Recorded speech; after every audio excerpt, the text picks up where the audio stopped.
The Titan T-51 Mustang is a 3/4 scale Mustang replica designed by John Williams of the Titan Aircraft Company in South Austinburg, Ohio. You may recognize the name Titan Aircraft from their line of Tornado ultralight aircraft. The ultralight roots are strong in this airplane. Of the Mustang replicas that I've flown 3, the Thunder, the Stuart, and the Titan. The Titan is by far the most practical entry into this class of aircraft. The aircraft is made up of steel tube fuselage covered in aluminum and an aluminum wing. It has fabric covered control surfaces. According to the FAA registry, there's approximately 60 Titan Mustangs, the bulk of which are Rotax powered. The Suzuki V6 was the initial power plant for the airplane. Again, I'm not an expert. If you want to know more about the Titan, I would go talk to Titan. However, from what I've been able to gather, the Suzuki V6 is sort of the engine that started the kit off.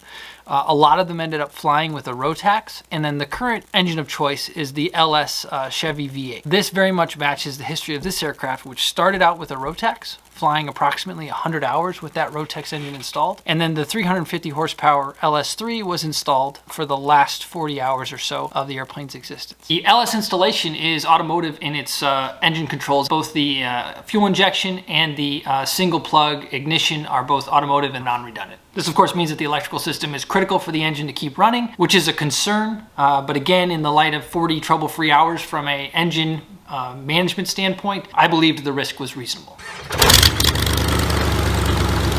The LS swap was done at the Titan Aircraft Factory by John Williams in Ohio. We were first approached about the airplane while it was still in Ohio. The owner, Jim, purchased the airplane and was looking for a way to move the airplane from Ohio back to California. Jim is not a pilot. This is the first airplane he's owned. This was sort of an outside-of-the-box purchase for him, and he was looking for some help. We were pretty busy at the time, and there were plenty of people that wanted to help with the project, so he was able to find some other folks to help him get the airplane moved from Ohio out to the Compton Airport in Los Angeles, where it was flown a few times before we were brought on board. Some of those flights are documented on Jim's YouTube channel. I suggest you go check it out.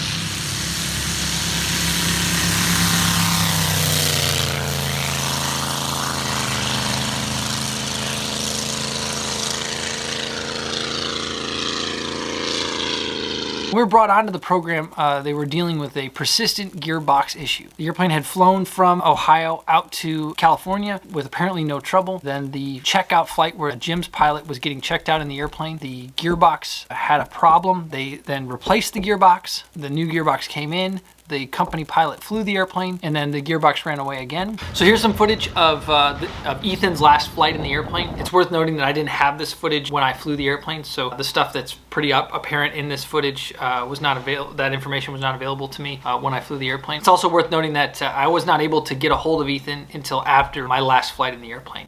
There were some communication issues. I think both of us were putting our best efforts in. It just we weren't able to connect, which was a real disadvantage. So you can see the power come up, looking at the propeller, as well as listen to the engine sound, so you can hear the RPM vary. We'll see him stand the tail up, so there comes the tail now. Yep, tail comes up. Pretty proud height there, looks good. And then he settles it back down and goes ahead and tries to fly there. See how the tail never really comes back up, but the plane doesn't really start climbing. You can see he's very busy directionally in pitch and then a little bit in roll. And I think all this is indicative of a busy pilot, busy with an engine doing things that he can't predict, which is what he told me later on the phone. Again, talking about the airplane here, not talking about Ethan's flying. I think he did a great job. And that's when Wasabi was approached for the program. From our perspective, this was for the most part a proven airplane. With roughly 140 hours on the airplane, 40 with this engine installation, it seemed like we had made it through the sort of the bathtub phase of risk for the program. So that bathtub being described as most of the risk is likely in the infancy, sort of infancy failure sort of situation, and then the risk drops into the bathtub phase through the life of the product, and then sort of at the end you have a likelihood of failure at the end. So that bathtub concept, the idea was by getting through the first 140 hours on the airframe, 40 hours on the engine, we'd gotten through that super high risk phase, and for the most part you weren't going to have basic mechanical failures, that kind of stuff. However, obviously the gearbox was a major highlight, and so I really kind of became laser focused on the gearbox. Despite all this, we started the program where we start all of our programs. So I started by just an aircraft inspection, which like we've talked about in other videos, looks a lot like a condition inspection or an annual inspection. So pull all the access doors off and go from the airplane system by system, tip to tail, wingtip to wingtip, and try to get a feel for what's going on. Again, like we've talked about in other videos, a lot of what you're doing here is not only looking at the physical hardware, but trying to understand what the relationship with the owner is going to be like. This was a particularly interesting program in that regard, because the owner, who was now taking over the maintenance role, didn't have any aviation experience really. You know, there was a lot of just trying to figure out what it is he wanted to get out of the program, and then therefore how we could add value, independent of course from the, you know, how much risk are we taking on, and what's the safest way to move forward, both for pilot physical risk as well as risk to the airplane and risk to the program. As I went through the airplane, we did find some things. I think I walked away from that inspection with roughly 10 items, all of which Jim was able to correct. The biggest thing was that the elephant in the room, the scary thing in the room, was the gearbox. How are we going to manage this gearbox issue? The both gearbox failures had happened with very, very short flights. In both cases, the canary in the coal mine had been a runaway propeller.